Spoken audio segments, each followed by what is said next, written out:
As we gather here outside Lewisham Police Station, the third of the symbolic historical sites in our annual observance of the National Black People's Day of Action, we do so in remembrance of the role of Lewisham Police Station in determining the fact that 32 years on from the New Cross Massacre, we do not know exactly how the fire was started at 439 New Cross Road on the morning on the 18th of January 1981.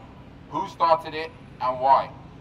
We do not know exactly how the fire was started at 439 New Cross Road. Who started it and why? Because the police are the arm of the state, but not responsible for properly investigating the incident and did not do their job. In fact, it soon became clear to the survivors, their families and observers at the time that they had no interest or commitment in investigating and ascertaining the truth. Against the backdrop of history of rampant racial violence, including arson in Lewisham, it was perfectly understandable that there was widespread suspicion that it was a racist firebomb attack. Yet despite early reports that a white man was seen throwing an object towards the front window and that the police had found an incendiary device in the front lawn of the house, also despite survivor victims and their families receiving vitriolic racist letters taunting them, suggesting more should have died, the police were reporting without any substantive investigation that there was no evidence of arson and that the fire was likely to be accidental.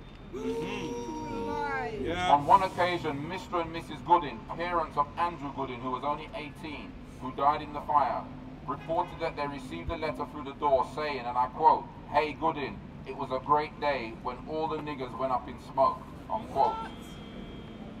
Nonetheless, the police ignored all of this and soon began reporting a completely false and unfounded claim that the fire had been triggered by a fight which ensued at the party. Not only did this claim not come from the material witnesses, it later transpired that it was a false, concocted version of events invented by the police themselves. Furthermore, not only did the police evidently falsify this account, it came to light during the coroner's inquest via witness accounts that witnesses as young as 11 years old were brutally coerced into making or signing such false statements. Robert Mackenzie attested that police interrogated him like he was a criminal. The badly injured surviving victim, who had suffered severe burns, a broken ankle and a smashed hip from having to jump from a second-floor window to save his life, said his experience at the hands of the police was more terrifying than escaping from the party. He recalled, and I quote, "They gave me no respect and I felt like I had been arrested. They didn't want to listen to the truth. They refused to listen to me when I told them that there wasn't a fight. They had their version of events and I felt I had to go along with them. In the end, I caved in and told them what I thought they wanted." Unquote. Denise Goodin, 11 years old, survivor and sister of fatal victim Andrew Goodin, was one of the witnesses who attest that the police forced her to sign a fictitious statement. According to her father, who was with her at the station, the police pressed her, and I quote, "Don't tell no lies. Just tell us that there was fighting in the house." Unquote. That's from the police, of course. Denise herself recollects, and I quote, they were sort of shouting and telling me that if I didn't tell the truth, they'd put me in a cell. I was trying to explain that this was all I know, but they were saying, didn't you see a fight? You did see a fight. Basically, it's like I was giving them the statement, but they were totally twisting it. And whatever I said didn't matter anyway. There were times when I did feel, hold on, I'm the victim here. Yes, I was feeling like I was a suspect, unquote. Such reported behavior by the police does not only constitute gross professional misconduct, but is tantamount to perverting the course of justice, which is an act of criminal misconduct. Notwithstanding this, not one of them has been brought to justice, and calls for a public inquiry have been to no avail. Some very serious questions arising here that need to be answered. Why did Lewisham Police refuse to properly investigate the incident in the first instance?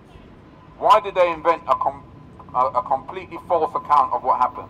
Why did Lewisham Police coerce and cajole young people into giving false statements? Why was Lewisham Police trying to suppress the truth? And what were they trying to cover up?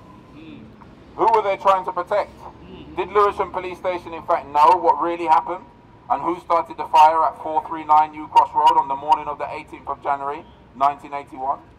Such unanswered questions have prompted reflection on the role of the police in 1977 street clashes between the National Front and African youth, which fed perceptions that the police were actually vigorously promoting and protecting the National Front rather than the police, the streets. Notably, according to reports, there were a number of noise complaints from neighbours about the party, and the police had visited the premises in response and was evidently monitoring it. When the dubious role of the police and the disinterest of the state became clear, the New Cross Massacre Action Committee, or known as the NCMAC, was promptly formed by community activists to mobilise a campaign to expose the police and the state and to get to the bottom of the matter. The NCMAC formed a fact-finding commission and launched an independent investigation. This unearthed vital information that was handed to the police, but which they did not pursue.